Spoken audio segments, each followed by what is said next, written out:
Muy buenas a todos y bienvenidos a Error de Record, soy Sergi Castañeda y continuando con el especial de Sitges de este año os traigo la review de la película ganadora del festival que se estrena hoy y no es otra que Lamb, la nueva película de Valdimar Johansson, que tras pasarse su filmografía siendo el eléctrico de innumerables producciones, se estrena con este largometraje protagonizado por Noomi Rapace, que ganó el premio a la mejor actriz en Sitges por esta película.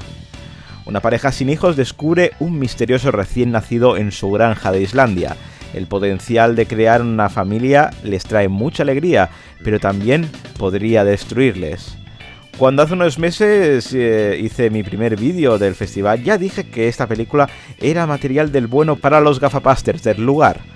Pensé que este comentario de mierda me llevarían hostias, pero no me esperé que el comentario destructivo que recibí fue el de un negacionista ofendido diciéndome de eso llamar borregos a los canis que van a los botellones y provocan la quinta ola les sobraba muchísimo. Pues tu comentario me sobra, pero me sirve para rellenar minutos de mi review, así que gracias de antebrazo, bro. No se te olvide el papel albal, no se te vaya a caducar el ron negrita que te regaló el Brian en el pasado botellón. Ahora vamos al lío.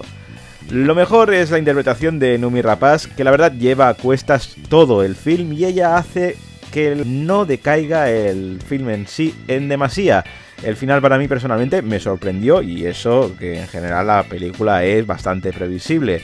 Y sobre todo lo profunda y reflexiva que es, el tempo al ser lento te da para darle al tarro a temas que te plantea la película como la pérdida, la pareja, la maternidad. Y en sí no estaría mejor viendo otra película que no me haga divagar tanto.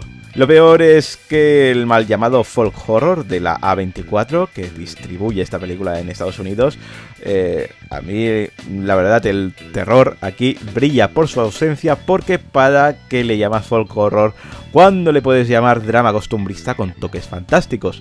Porque la verdad incluso el Babadook, que fue el que inició esta asquerosa moda, tenía más toques de terror que esta película, y podía decir que me llenó de hastio, pero he visto otras películas de A24 y que me han aburrido bastante más, y por lo menos aquí la Rapace se luce y por lo menos acabé entendiendo y apoyando que él ganase el premio del certamen a la mejor actriz. Y en lo que hace referencia a la película, la verdad es que personalmente creo que había mejores en la sección oficial. Pero bueno, estando Alaska y Joaquín Reyes en el jurado de este año, ¿qué cojones queríais que ganase? Así que vamos con las valoraciones. En IMDb ha conseguido un 6,3, en Metacritic un 69 sobre 100 y en Error de Record vamos a darle un 6 porque es un drama costumbrista bastante correcto, con una Noomi Rapace impresionante, una historia que más o menos es original, pero poco más se puede decir. Supongo que si me gustasen el café y los Starbucks la amaría, pero no pudo ser. Eso sí, si a ti te ha gustado, pues me alegro por ti. Recordad que las valoraciones son personales y que si tenéis la vuestra podéis dejarla aquí abajo en la caja de comentarios. Y nada más por hoy, suscribiros y dadle like, que yo doy mucho subir contenido a este canal y nos vemos en el próximo vídeo con mucho más cine.